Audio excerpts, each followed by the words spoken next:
All right, everybody, welcome to Kin 412, the biology of cardiovascular and metabolic disease. My name is Eric Kirk. I will be your faculty for this class. Again, this is going to be online May 13th through May 31st. And the purpose of this introductory video is to go through the syllabus to outline the expectations for the class. So you have a good foundation to work from. I will also post this on Blackboard as well. So again, my name is Eric Kirk. If you haven't had me before, I'm married, have 3 kids, all under the age of 11. I did my undergrad at Drury University, did my master's and PhD at the University of Kansas.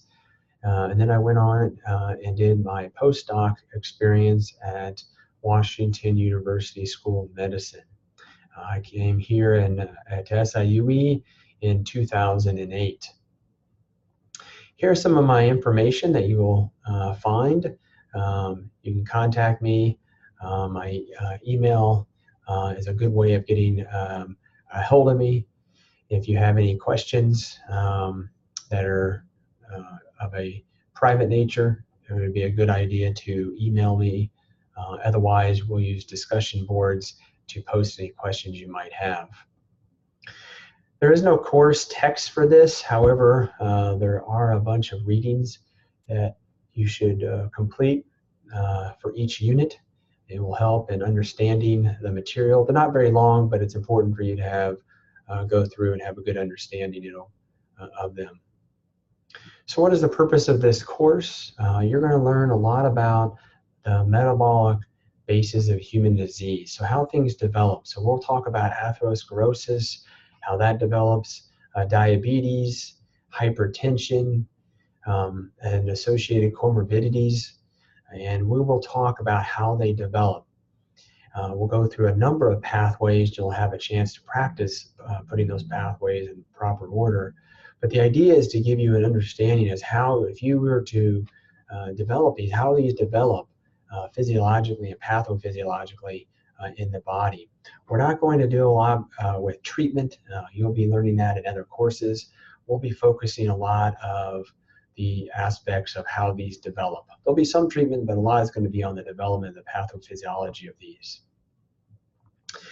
Here are some other things that you should be aware of.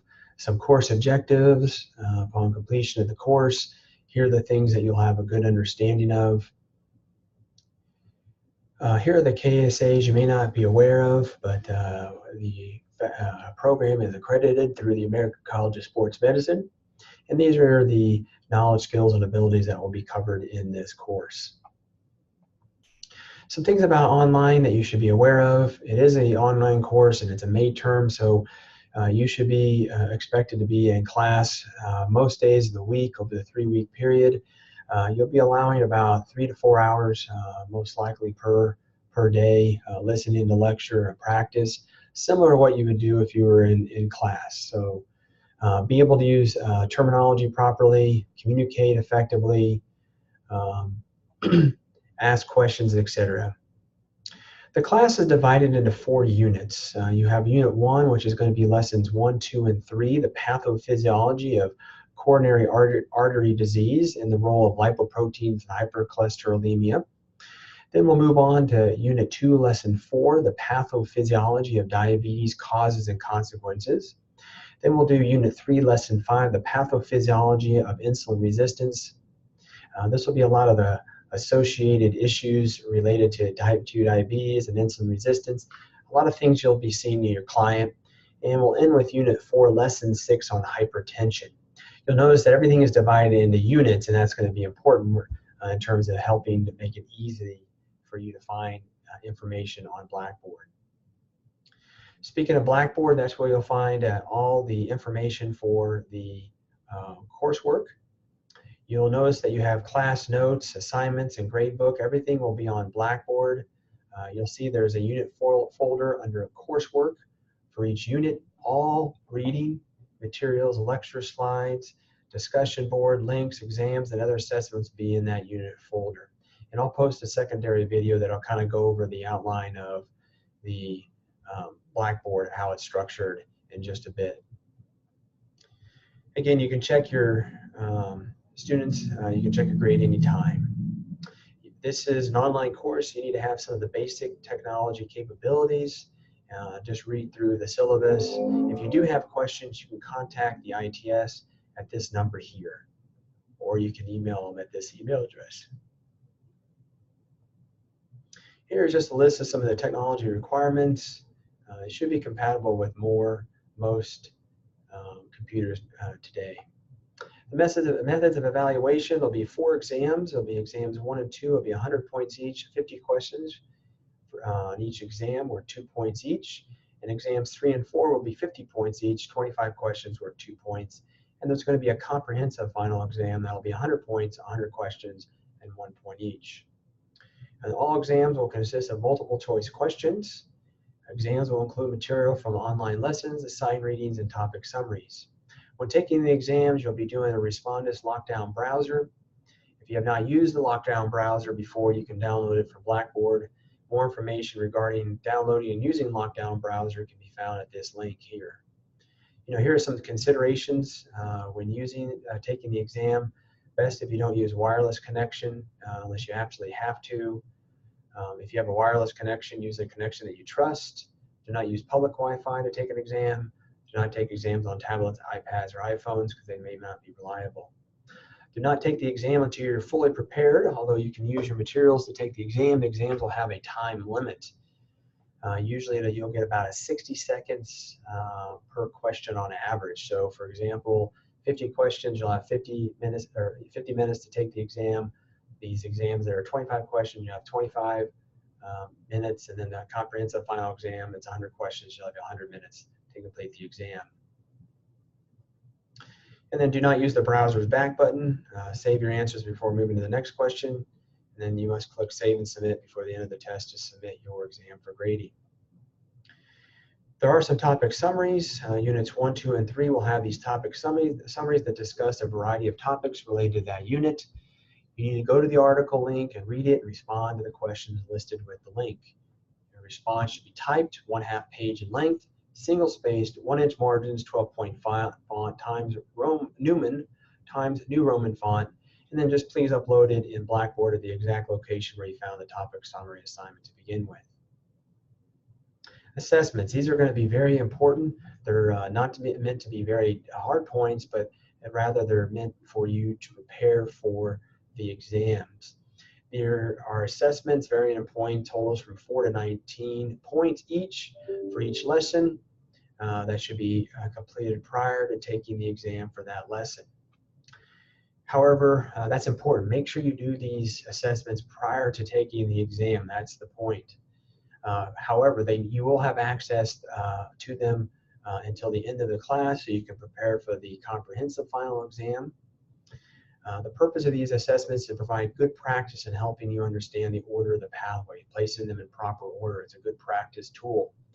You are to place the terms in correct order from beginning to end, and again, keep practicing until you know it from memory.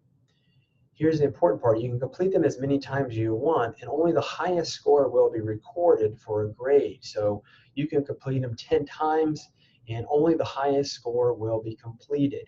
So let's say you did it one time and you got, let's say it's 10 points and you got 8 out of 10 the first time. The second time you got 9 out of 10, and then the third time you got 10 out of 10. You took it a fourth time because you want to practice, and you got 8 out of 10 again the fourth time. Well, the highest score was 10 out of 10. And you'll be able to keep that. So even if you go back after you have the highest score you could possibly get on that assessment, you still continue to practice, and it will not affect or change the highest score. So that's the key thing. But again, these are meant to help you with practicing the order of the pathways. You should complete the first attempt as outlined in the table below. We'll show where that is. And completing the assessments one time will not be enough. Make sure you practice several times at least. Exams and final grades will not be curved, and no extra credit is given. Late assignments, if you miss a deadline, the late assignments and exams will receive a 25% reduction in the points. After 48 hours, 0 points will be given for the assignment and exam. I do not allow for makeup assignments or exams past the due date unless you have extenuating circumstances. Here is the points. We're going to go by total points possible. So again, this is the cutoff for A. So if you have 588 points, you get an A. If you have 587 points, you get a B, so forth and so on. Here's the corresponding percentage is. Here we have the tentative schedule, and I've broken this down by day and by day of the week and by the date and then the unit number. Here's the type of activity you should complete, and then the readings and assessment. So again, like I mentioned above, you should complete the first attempt for assessments 1.1, 1.2, and 2.1.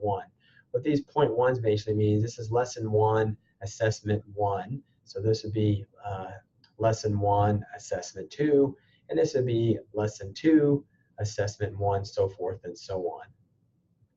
So which means is on this Monday, the first day, by that end of that day, you should have at least completed the first attempt of these assessments, as well as completed the lessons. And I have completed, you'll see in a moment that not only will you have access to the PowerPoint in terms of PDF format, but I've done a Zoom lecture over each of the present or lessons as well for your to help out. So again, you just should continue. You see that topic summary 1 is due on Tuesday, and also topic summary 2 is due. So again, here's your first attempt for assessments 2.2 and 2.3.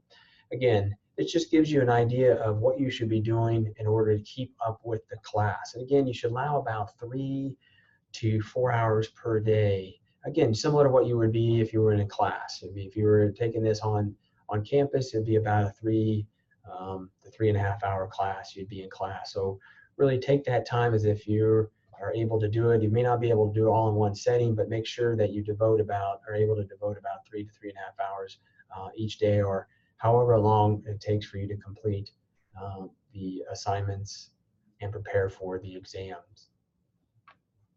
You can see here we have the first exam is you can start taking the exam.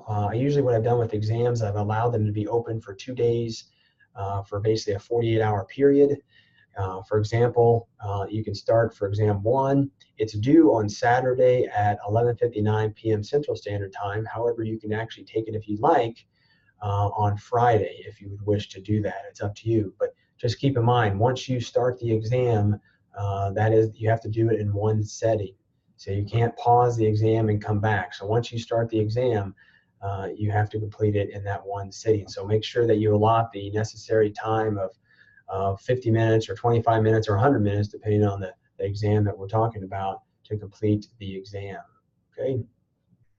And then you'll see that it will start lesson 4 on May 19th, so forth and so on. You can see again, exam 2 is open again for 48 hours. You can take it on Tuesday or Wednesday if you want, but again, it's due Wednesday by 11:59 p.m. Central Standard Time.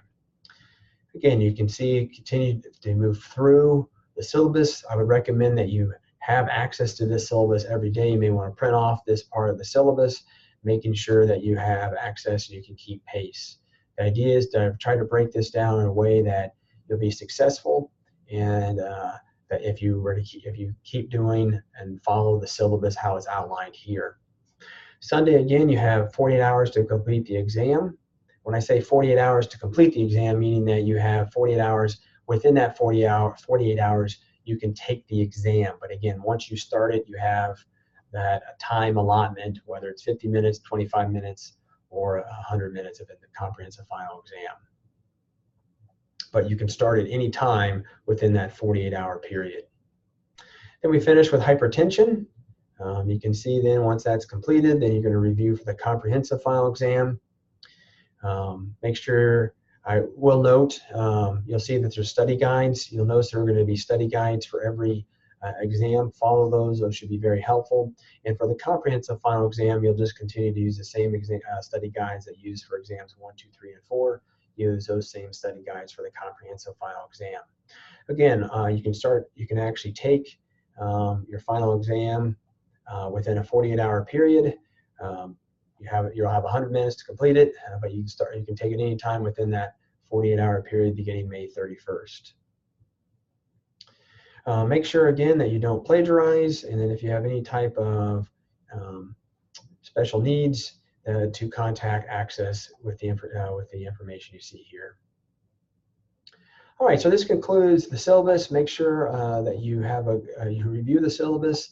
And now what I'm going to do is I'll post a video about kind of taking us through how everything is laid out on Blackboard. So you may want to have this printed out and ready to go.